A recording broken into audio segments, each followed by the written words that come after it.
हाय, आज कामानिमित्ताने थोडंसं बाहेर जाणं झालं आणि परत येताना खूपच कंटाळा आलेला. शौर्यला मम्मीच्या मांडीवर दिलं आणि मी थोडासा आराम करायचं ठरवलं. पण आराम करत असताना बघितलं तर खूप छान सनसेट झालेला दिसला. खूप दिवसानंतर इतका छान सनसेट बघायला मिळालं, कारण की आता तेवढं बाहेर जाणं होत नाही, त्यामुळे बाहेरचं वातावरण बघायला मिळतच नाही. घरी येऊन आम्ही सगळे परतलो आणि सगळे फ्रेश वगैरे झालो.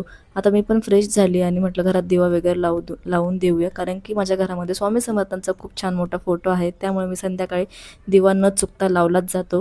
कारण की आपण असंही आपल्याकडे युजुअली संध्याकाळी दिवा लावलाच जातो. त्याच्यामुळे मी स्वामी समर्थांना दिवा लावला आणि सगळ्यांसाठी चहा ठेवायचं ठरवलं.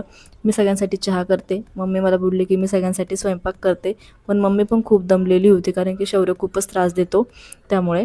आणि बाहेरून आल्यानंतर कंटाळाच येतो स्वयंपाकाचा. आता छान मस्त चहा उकळतोय आणि सगळ्यांना चहा दिला आणि मी पण चहा घेते, कारण की मी थोडासा कमी साखरेचा चहा घेते शुगर असल्यामुळे. पहिले सगळ्यांना चहा देऊन दिला आणि मग नंतर चहा घेतला. बाहेर बघितलं तर खूप छान पावसाचं वातावरण झालेलं आहे आणि मस्त बाल्कनीमध्ये उभं राहून मी चहाचा आनंद घेतला. इतकं छान वातावरण आणि चहा म्हटल्यावर तर एकदम एकदम मस्त कॉम्बिनेशन जमलं. आणि मम्मीने भाजी केली. आज भाजीमध्ये दोडक्याची भाजी, सॉरी, ढेमशाची भाजी बनवली, डाळ ढेमसं. आणि मी सगळ्यांसाठी पोळ्या बनवते. असं फास्ट स्वयंपाक होऊन जाईल म्हटलं. आणि आम्ही इनिमिनीच्या घरात 4च मेंबर असल्यामुळे स्वयंपाक पण लवकर आवरतो. आणि स्वयंपाक आवरल्यानंतर मग मस्त मस्त छान जेवणाचा स्वाद घेतो, जेवण करतो. आणि असा होता आजचा दिवस.